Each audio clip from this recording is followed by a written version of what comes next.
Hello, I'm Brenda Allison, a bookseller at Barnes& Noble, and today I am very excited to be in conversation with Amity Gaige. Amity is the author of five novels, and we're here to discuss her most recent one, Heartwood. Heartwood was named a 2025 Best Book of the Year by the New York Times and NPR, among others. It was a Jenna Book Club selection and is now available in paperback, and it is the February 2026 fiction monthly pick here at Barnes& Noble. Heartwood is a mystery, a love story, a nature story, and a story of what it is to be human. I am looking forward to discussing it today. Amity, thank you so much for joining me. It's so great to be here, Brenda. Thank you. And I'm so thrilled to be a Barnes& Noble monthly pick. It's been extraordinary getting the images and feedback from people walking into Barnes& Noble and seeing Heartwood and seeing all the BNNs all over the country sending me their cool displays. They're really beautiful. I love it. I know the booksellers are so enthusiastic about this book, and we all are. So we're going to try and have a spoiler-free conversation today. So I'd love to get underway. Can you give us just like a quick synopsis of Heartwood? Yes, definitely. The novel has three main points of view. The first one is this woman named Valerie Gillis, who is in her early 40s and has decided to hike the Appalachian Trail. She's about 200 miles from completing the trail when she vanishes from the trail. And we get her point of view through letters she's writing to her mother. I love that you called it a love story. I guess in some ways that's the love story between the mother and the daughter. And so she writes to her mom, but we don't know the circumstances of her disappearance until quite late in the novel. The second point of view is Beverly Miller, who is a Maine game warden. And she's responsible for the search for Valerie. And she's been searching for a while. Time is ticking, time's running out in order to find her safely. And then the third point of view is an older woman, a 76-year-old woman living in a retirement community in Connecticut, who's kind of a tech-savvy senior citizen who basically trying to like solve the case on her own. Yeah. Excellent. So you mentioned, there's these three point of views. There's kind of this overarching mystery where Valerie is missing. Will she be found? How did this happen? How did this novel reveal itself to you? Tell me about the origin story of the book. Sure. In fits and starts, it was a lot of wandering and being lost myself. So it was a really apt metaphor for writing a novel in some ways, to write about a lost person. I Hmm. don't write with an outline. I don't know where I'm going. However, I did know I wanted some things in the novel. The origin was, I wanted to write about the woods. The woods have become important. They became important, especially through COVID, right? When Hmm. everybody was stuck inside. And even if you weren't near a park, like you were in your backyard or you were putting up a bird feeder all of a sudden, just to get some kind of relief from that kind of claustrophobia. So I was writing this book through that. And the kind of gratitude for the beauty of nature, I think really comes Hmm. from my personal experience going through that. So I wanted to write a book in the woods. I was like, okay, well, the woods doesn't have any people on it. So that's not a very interesting, not an interesting novel. Like, you need It's a to, nature book, maybe, but yeah. you need some people. So I realized, well, who would be in the woods? A hiker. Hmm. And then that led me eventually to the Appalachian Trail. It's such an important American institution. Everybody Hmm. knows about it. Everybody'd heard about it. And so that made me feel like people would have some sort of interest in that. I myself was so curious. How do you hike the AT? How do you hike 2,200 miles? Especially if you're through hiking it, meaning all in one season. Hmm. So I started to do research about that. And then when I do research, I'm always running into the most incredible stories that real people tell, whether I Hmm. find them in a blog or in a chat online or Reddit Right. or a novel or a memoir that somebody self-publishes. So basically I ended up finding a story of a woman who had gotten lost on the AT back in 2013. And the only thing that I stole from that story, and I guess steal is the right word, but it's also what writers do, is we kind of sift through real life and look for something that feels charged and interesting. Hmm. But this woman had gone missing on the Appalachian Trail. She was 66, and so she was a little on the older side, and she was just kind of basically close to the end but getting Right. tired. And sadly, the search and rescue team did not find her in time, so she did not Hmm. make it. But what really moved me from her story, other than just finding her very brave that she was solo hiking as a Right. retired nurse, um, was that she was writing letters to her loved ones as she was kind of waiting for rescue. And Hmm. so that really lit me up as a writer. Um, I love the epistolary form. Their letter is only kind of part of this novel. There's a lot of it's like mixed media. There's a lot of Right. different things in it. But that letter format, which opens the book, I think creates a real intimacy between the book and the reader, who Hmm. feels like Yeah. kind of the intended letter receiver anyway. Hmm. So, and I wondered too myself, like if I were in that kind of situation, who would I write to? What would I say? Hmm. And Um, basically we know that a lot of people who have been in that situation, they write, I love you. right. It was wonderful to spend my life with you. People aren't like writing their grievances, Right. they're writing about love. Yeah. Yeah, absolutely. There's so much to talk about. I want to talk about all of these things. I think maybe we'll start with, you talked about nature and the experience of COVID. And COVID kind of lingers over the novel in a lot of ways. Valerie is a nurse, and she talks about her time having to decide which patient got her time and attention during that time. Lena, who is the older woman kind of detective in the retirement community, I like thinking of her that way, Mhm. talks about being confined to her room during that time as well. Can you talk a little bit about the specter of COVID over the novel, over our lives post COVID, how we interact with the world? Uh, that's such a great question. Thank you. I So I started by setting this book when I started writing, and it was set in 2013, just because that's the year that I found this Oh, like story, right? right. It was random. Hmm.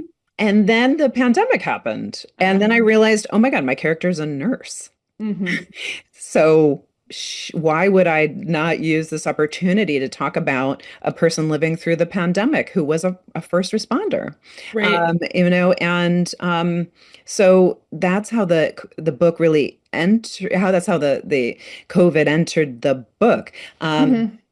I think that it was useful and cathartic for me to Hmm. revisit some of that, to imagine what it was like for first responders, to also just acknowledge for a lot of people that the healing is not yet done around the pandemic, that it was so consequential and it happened to everybody, albeit in different, definitely different ways, but it did happen to everybody. And we haven't begun to process that. And I Hmm. think that I didn't want to write a novel that lingered on that too much. It's more No, like it's not what the novel is about. it's It not just what it's is, about. like you said, how it affected every one of us and how it affects how we operate in the world post COVID, right? Absolutely. And I think that I had, high hopes when I was writing the book that Hmm. we would come through the pandemic and then come together and maybe make some good changes to the health system and um, kind of celebrate coming back together after we all went through a very difficult time. Hmm. Unfortunately, we just weren't able to do that. We would need kind of like a therapist in chief or something to to get us talking about it. I sometimes Hmm. wish that I could do that more with folks. Um, However, yeah, I do think that I personally gained a great deal, as I was saying, a sort of gratitude. Hmm. I made it, and my mother made it. You were talking about Lena in her Hmm. retirement community. So my mother lives in a retirement community very close to me, and they lost, Hmm. they lost 11 people in the very early months of, and I think I actually put that number in the book. Yeah, it And is. right, right. Hmm. You do steal from real life, like I said, you're like scavenge. But she was up there, I couldn't even see her, and they were all, they had to literally stay in their apartments and Right. eat out of styrofoam containers for like a year. It was really tough. Oh yeah, And that detail is in the novel. it's Yeah. Yeah. tough for everyone in very different ways. So it's just an acknowledgement of that. And also, hopefully reading about it reconnects the reader to some of their own feelings, not like dredging them all up, but just to seeing them and acknowledging them. Yeah. Yeah, absolutely. And then, kind of touching on, that idea Lena talks about like being trapped in her room and you know, there's this theme that runs throughout the novel as well of like loneliness. And I would love to talk about those ideas. And there's even a part loneliness versus connection. And we see these characters connect to nature, connect to others, even when they don't really want to. Can you talk a little bit about that idea of loneliness versus connection in the novel? Yeah, that's a great question too. I feel like I didn't set out to have loneliness and connection as the arc of the story, but I saw after it was done that that's what I had done, Yeah, that I have these three characters and they're all isolated for a little different bit reasons. solitary in a Yeah, yeah, way. right, right. And Bev's a great example. She Hmm. is a very like healthy, mentally healthy woman, but she's the only woman in a male-dominated field, and she gets some flack for that. She's Hmm. an outsider, so she doesn't have a lot of buddies on so she's kind of alone there too. And her arc, it is really necessary for her to feel, she does in the end feel connected. I won't spoil how. Hmm. And yes, each character, obviously Valerie is the one that's most literally isolated. And I think what's kind of thrillerish about the book is just experiencing what it would really be like to be in the woods by yourself. And how you survive and how you fight. So her arc, and again, I can't, of course, I can't explain that either. You have Right, to read the right. book. But you're right. There's a lovely quote on the book. By Catherine Newman, the wonderful author of Sandwich and Wreck. Hmm. I love the way I don't have it here in front of me, but I could get it. But I was like, it might be on the back of my oh, book. yeah. She says something, it's such a pretty way to put it. The book is about trying to seek connection when everything is trying to pull us asunder. Yes, that's exactly what she Yeah. says. She says Mhm. a book about survival against every existential threat, about connections despite every force tearing us asunder. That's Yeah. right. Yeah. Yeah, that's really good. So I think that way it is a redemptive novel, and that it's very much about foundness as much as it is about Mm. lostness. And one doesn't exist without the other. I mean, that's the yin and yang theory, right? Absolutely. So There's a lot in the book about like kind of this, I think about it and I explain it to my children as like very few things in life are binary, good or bad, or most yeah. things are both. And there's even a quote that I pulled while we were talking about like the community of hikers. And Santo, who's one of my favorite characters that I want to talk about, he says, you go to the trail for the mountaintops, you go to get away from people, but it's funny. The people end up being what you remember the most. And Hmm. this idea of connection of strangers, the three main characters don't know each other at the beginning of the novel, and some of them never even really interact with each other, but they're in communion with one another, they're in connection with one Yeah, another. absolutely. Well, they're thematically related because they're Right. all, like you were saying, lost or isolated, and will they be found or not is the question. And then going back, what you were saying, did you want me to talk about Santo or We can do no? it now. Yeah, let's do it. Um, yeah, I love that you loved him. Yeah, Santo is a character. He is Valerie's like hiking buddy, right? Is that the Yeah. way you would describe it? Yeah. And the structure of the book you kind of hinted at a little bit, goes from these three points of view, but it also has interviews with Santo, interviews with people who call the tip line. Valerie is missing and people are calling in. So it's a great kind of almost multimedia structure, the novel. But interspersed are these interviews with Santo. And I loved his relationship with Valerie. I loved he's a real character, like in every sense of the word. So can you talk a little bit about Santo? Yeah, sure. I mean, he was born out of so many different influences, and I really enjoyed writing him. Of course, I'm writing across a lot of difference. He's like a Dominican, sort of biracial guy. He Yep. presents as like a, hiker of color, and he's also very large. And so he feels he can feel very you know, different and Hmm. other out there on the trail. I guess I wanted multiple things. I think that Hmm. there is definitely a lack of representation for people of color in the outdoors and outdoors adventure, and it's a fascinating topic. And I read books about it myself, Hmm. but as a white hiker, I didn't have to deal with that. I have done some hiking, but not the AT.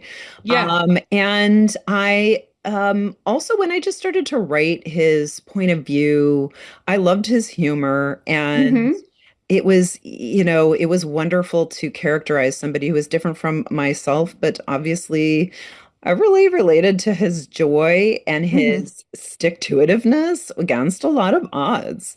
And some of the sort of microaggressions he faces on the trail. But he and Valerie, they become quite close, and I think that something I've learned about that certainly happens to hikers, and they sometimes they have a bubble, and sometimes Hmm. and I think that when you're out there walking for so long, Hmm. usually with no mediation of any sort, you definitely get to know each other and you help each other. And I think that it bonds people incredibly. And that's what I've learned, that people do end up their bonds with the people are almost more important than their actual relationship with nature.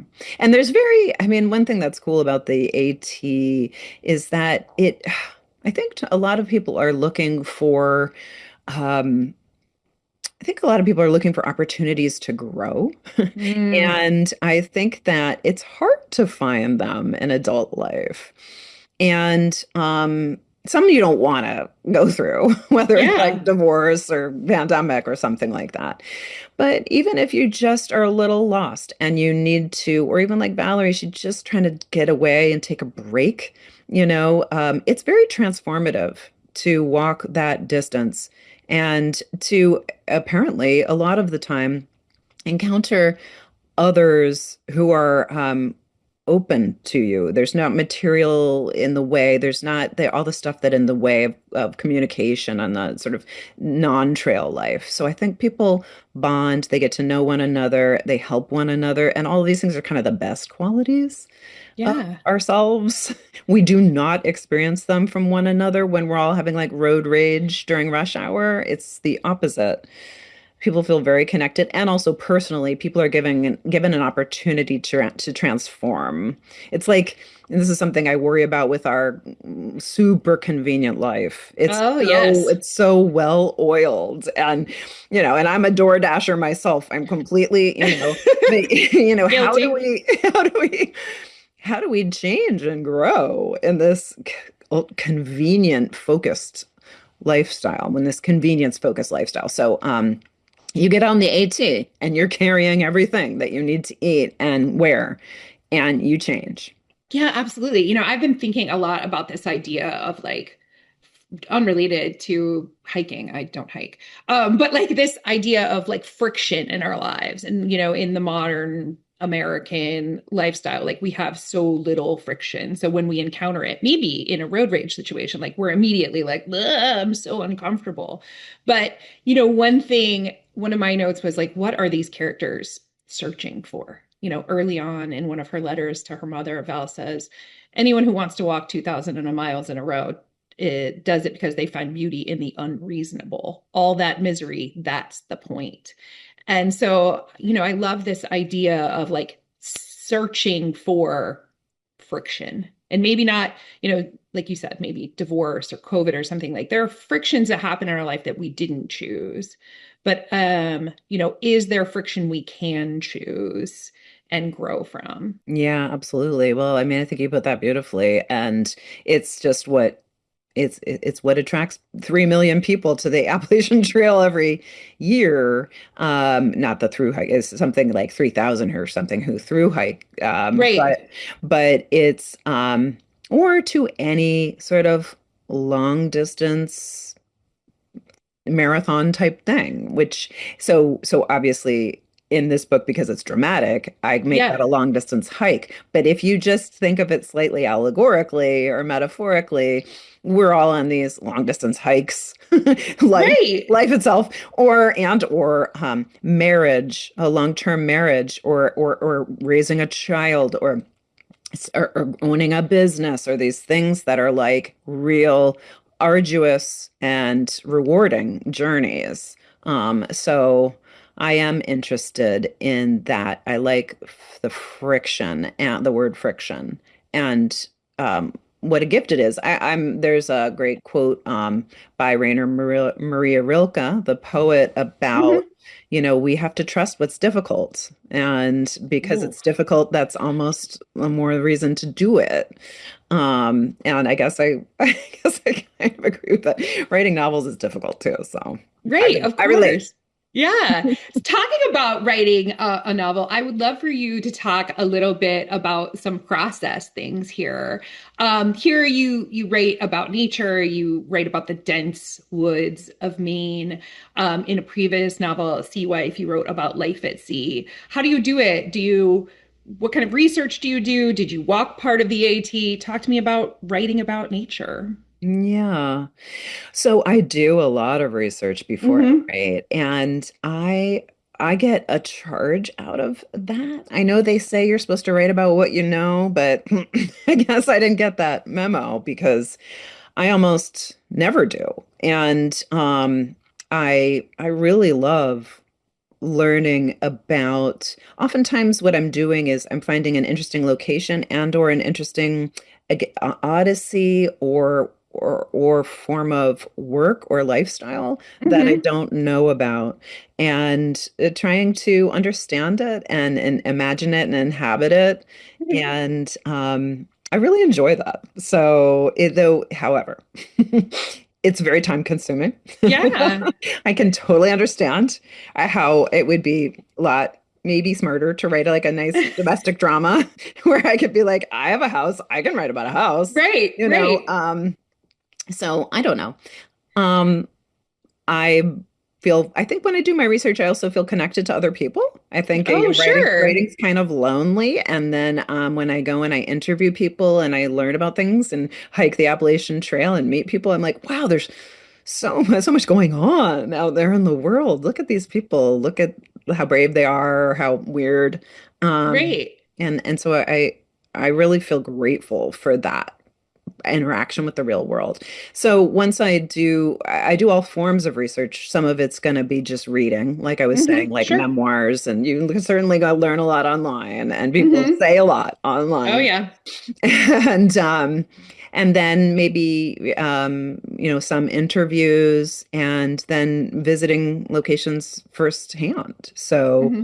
um with this book, I actually went to the exact place where the hiker got lost that had inspired me. Hmm. And with the person who had written about it and knew a whole lot about the case. And Hmm. so I was very careful not to get lost myself. I Right. had my husband with me too. But we hiked out there into this area where she had made her final campsite. Hmm. And I sat there, I laid down in the what were they? Kind of uh it's not grass. Right. Dirt, It leaves, was dirt. sticks, Yes. trees. Everything. Forest Yeah. floor. Right. And Oh, that's the word. Yeah. moss. I'm so into Oh, describing yeah. There's moss. like a lot of talk about There's moss. a lot of moss. Yeah. I learned a That lot for about that I moss. have Robin Wall Kimmerer to thank because she I don't know her, but her book on moss is absolutely one of the books I read and was inspired by in terms of the quality, beautiful quality of her nature writing. Right. But what was I saying? So yeah, I would go there. I listen to the bird song. I just spent a couple hours looking up at that sky and imagining what it would feel like to actually have been there completely alone. So it's like this, what do they call it? It's the actors, the Stanislavskian method or something, where Oh, you have to like yeah. You're really actually, like getting method and you're you get like doing the method. Thank thing, you. right? Yes, Sense memory, the whole thing. method acting, exactly. Yeah. So, but it's of course not really because I'm still quite safe and Yeah. uh so And then two, can you just talk a little bit? We mentioned like the structure of the novel. Did you plan it out consecutively? Did you plan like one person's voice? How did you plan the structure of the novel? I would love to talk a little bit about that. yeah. Yeah. I was really inspired by the idea of an investigation. Now, it's funny because then, like, Oh, writing an investigation actually puts me into sort of the crime genre, but I didn't really realize that.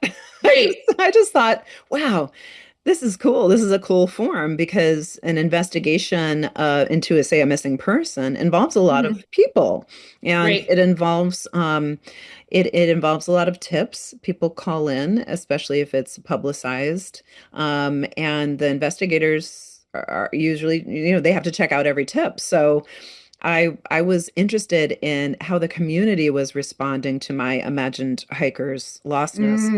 Mm-hmm. And it was really cool to write those tips because I realized that there's all these strangers out there caring when there's a person who disappears and it's publicized, Mm-hmm. or it's given media attention.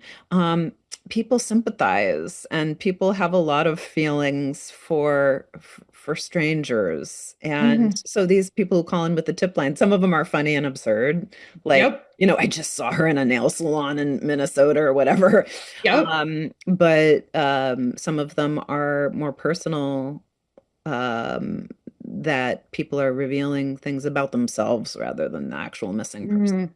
Mm-hmm. It just expanded the frame of the book. It's not just about these three women. It's about the reverberations of everybody's life upon everybody else. And Hmm. as you're saying, the connectedness of all of us. So the form, imitates that. Mm-hmm. There's a lot of random voices that never reappear. Hmm. So it's this idea. It's a kind of a choral, or I like the word Oh. polyphony. So just multiple voices singing the same song. Hmm. That's kind of my pretentious explanation for I it. like it. I like But I mean it genuine it. and pretentious at the same time. Yeah. I love it. You talk about these characters and how they fit together. There's something about this, and you talk too about like, oh, I write about nature or being at sea or these like unfamiliar settings. But ultimately, a lot of what the novel focuses on is just humanity, connection, feelings, survival, love and forgiveness, what you thought your life would be versus what has turned out to be. And then relationship, really relationship is at the heart of the novel. You talked about earlier, it begins with Valerie writing letters to her mother. And each of the main female characters has I'm going to say they have a relationship with their mother. Of course they do, but it's all complicated as it often is. So I would love to talk about mothers and daughters. Yeah, sure. I yes, you're right. Most people, have one or had Yes. one. So that is a universal, really, in a lot of ways. when I start a book, I do have the idea of what my story is going to be about on the surface, and then Hmm. also what kind of themes I'm interested in exploring. And I think for Hmm. every one of my books, it wasn't just there there's the sense of mothers and daughters, which isn't necessarily the theme itself. In some ways it's about daughterhood Hmm. and about the various important dynamics between mothers and daughters, and even fathers and sons Yep. through Santo, for example. Yep. Um, so when I landed on that, and it was simply just because I hadn't written that about that before. I feel like Hmm. my previous book, Sea Wife, was kind of a marriage slash also political polarization Yep. story. There's before that was Schroeder, and that was about a dad and a sort of Eastern European immigrant dad, right? Right. And his relationship with his child. So this one was, yeah, going to be daughterhood. So when I began to write, then that was obviously something I wanted to touch on when I started to imagine the backstory of all of my characters. What's their relationship with their mother? Aaron Lena's situation. What's her relationship with her With her daughter? daughter. Yeah. And so it doesn't spoil anything to say that they're estranged. Hmm. So that's on the one extreme over here and that daughter is off scene, but she's still there. Hmm. Um, and then kind of walking back a little from that extreme is Bev and her mother. And Bev is extremely loyal to her mother, but her mother is not she was never a nurturing or very present mom. Hmm. And so Bev had to kind of raise herself and her sisters. But she's Hmm. still in contact with her mom. It's just she just never got the mothering she wanted, right? And then Right. if we go over here to the other extreme, we have Valerie and her mother Janice, who again is like kind of a minor character. Um, and they just have that beautiful, rare um, friendship that can also Hmm. happen between a mother and a daughter, especially I think in adulthood. And they adore each other. Valerie's never had children of her own, and um, I think that so she's very sort of still bonded with her mom and focused on her family of origin. So I wanted to show all those different um, options, and there's a million other ones that I could have described, a million variations. Right. Absolutely. And it's also every one of them is complicated Hmm. in its own way, but also in like kind of this universal way. There's even, I wrote this line down about like the mother you get, like that's the mother you needed. And she like it says, she gave you strength either because she loved you well or because she loved you poorly. She gave you your mission. It's the dream mother that you have to let go of, the one you pine for, the one you thought you were promised. So I would love to discuss like this idea of how that relationship defines the characters, defines all of us in a way. Mhm. Great question. I feel like if Just like, a little casual talking about your mother-daughter situation. I had a psychology degree, I think I could answer that a little better, but just my armchair psychology, everyone knows the Oh, crucial, the mother, I mean, the mother's, it's what I said in those lines. And yeah, when I got to that moment in the book, I felt like I had written what I had set out to write. Like it was the buried kernel of truth that I had been looking for when yeah, I started the book, which is that what you just quoted, just the mother you get is kind of the mother you needed, and she makes you who you are, and whether that's in her absence or her presence or her neglect or whatever, and right. um and so therefore you're always connected to her, and you're always in some ways living your life in relation to her. And Mhm. I mean, I'm a mom myself, so I understand, and I'm a daughter, so I understand it from both angles. Right. And it's, I think a lot of people know what I'm talking about. Yeah, absolutely. Like I was thinking to myself about like this idea of like the things that tie us together also wound us.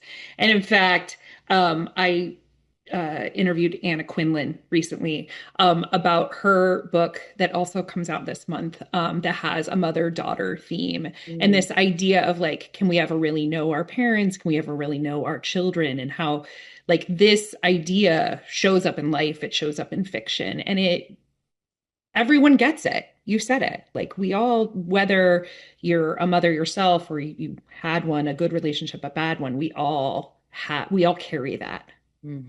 yeah, we do. In the beginning of the very first pages of the book, I think I try to connect the Hmm. two themes of being physically lost and being and the mother, Yeah, in the end, when in the end of the beginning of the pages, when she says, "When I was in your arms and I was a little child, right. everything was the right size in comparison to that, and I knew Mm-hmm. where I was." And I Yeah, think that that's something we long for. It might even not necessarily be the mother; it could be the caretaker, but it also could be the home, the siblings, the sense that when you're a child, you I mean, hopefully you have this sense of orientation and in your heart, and then life kind of gets more complicated from there on out. yeah, yeah. And absolutely talking about home is also kind of a thing we see repeatedly here. Bev leaves her home in Massachusetts to make a home in Maine, but she always kind of feels like an outsider. Val leaves home to hike the AT. There's even this great scene where, again, Santo kind of describes hiking in New York and wanting to show Val the city. So they climb to this high point and you can see the city on the horizon. He talks about it as home. Again, that idea also kind of reappears, right? Yeah. Yeah. Yeah, exactly. That's true. Home as I hadn't thought of that, frankly. Yeah. So yes, what you said. Yeah. Thank you. No, Um, but you're right. I mean, home is an orientation, childhood is an orientation, your origins are yeah. an orientation. And it's not to say necessarily they're good or bad, like you're saying. Right. But it's simply your you are here mark of your life, Right. the rest And of your life. you talk about like this physicality too. You know, Bev is physically missing. But there's also a lot. I want to talk a little bit about like women and their bodies. Mm, This is something we often see in culture. And here it's a little bit different. It's not about like hating your body or how the world sees you necessarily, but like Valerie is tiny. Bev is huge. Lena is confined to a wheelchair. Can you discuss how you thought about women and their bodies in this mm. novel? Yeah, that's a lovely point. I think it was just another way for me to try to create an array Mm, of of people that a reader could find themselves in one of those women. For hmm sure, again, writing across difference with having Lena in a wheelchair and trying to hmm imagine her life that way was something that yeah, I had to try to imagine deeply aside from trying to research as well. hmm Um, it's funny as you were talking because one of the inspirations for Santa was some research I had done on kind of like unlikely hikers. Oh, sure. There's a great he's an amalgam of because there's also some hikers who are self-described fat hikers, right? Yeah. Who and then there's also people who are hiking with like eating disorders and they're Mm. trying to make peace with hunger and their Oh. bodies. And also there's no mirrors out there. So your sense of your body when you're hiking the AT is more felt rather than seen. So there's so many interesting Oh, things that's in it. wild to think about. And it came together really in Santo, honestly, even though, Hmm he's not a woman, but Yeah. and I'm indebted to those people who was able to hear talk about that, whether it was, on Instagram or on hmm their websites. But I think that I relate to Bev. I'm a rather tall woman. hmm I I was kind of the height I am when I was quite young, when you go through Mhm. puberty and you're like, and I towered over everybody. Yep. And I think that that was rather formative for me, in terms of feeling, certainly, I think you feel like a little monstrous, certainly in Hmm. puberty, no matter who you No, are. yes, Um, yes. My daughter's or 13, so this is Same. I very have a 13-year-old too. thoughts and prayers. It's a lot. Same.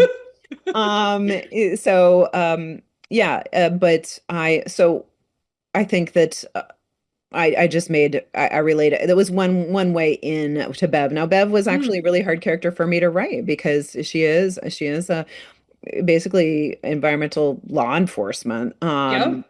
and a childless woman, in a manor. There were a lot of ways I couldn't find my way in, and that was our physical like resemblance, like kind of came in Oh, to try to yeah. connect me with her.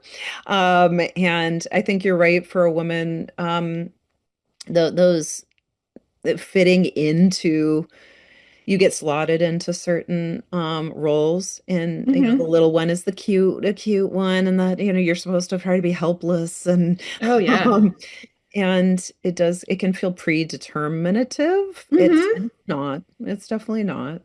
And the body changes and the body ages. It's a great question. I think I was Thank just you. trying to yeah, show a diversity of body types in the book as well as everything else. Right, right. And that's like, I'm going to think about that for a while, that idea of like when you're out on the trail, there are no mirrors. And like Yeah, kind of this, the relationship in everyday life where like we see ourselves way more than we were ever designed to see our own absolutely. faces, right? And then when you are divorced from that, like what comes, what's different? It's really interesting. It's another one of the ways that things that people seek when they're out there. You wouldn't plan that. But the No, fact that you right, can't stare at your face and your body is part of what makes people transform and focus on different things, right? right. Their Yeah, emotions, for example. right. Yeah. Speaking of emotions, I want to talk about, again, this is a mystery, a nature story, but it's also a story about, I said at the beginning, about love and emotions. There's a line in it about like what makes being human so difficult. And it's like, it isn't because we die, everything dies, but it's because we feel. Um, can you discuss how you wove these emotions throughout the novel and how you did that? Mm. Well, I can kind of answer in a roundabout way, Yes, which is please.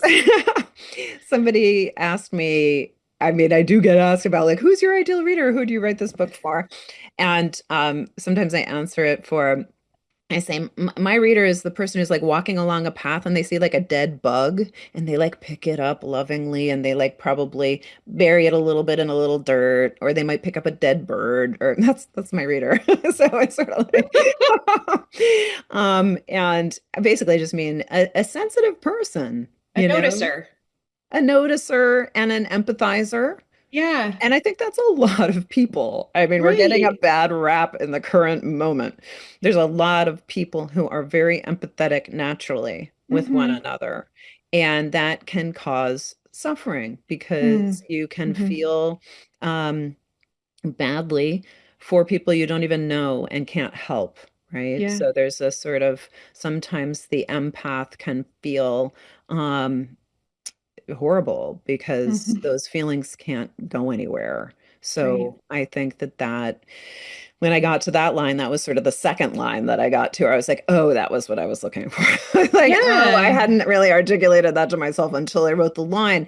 And those among us who, yeah, love poetry, love nature, like well up at commercials, all of Oh, those things, yes. who feel for the stranger, who Yeah. yearn to help, who are unaccountably sometimes sad about the world, that's a lot of people. Yeah. And I do think those are my readers.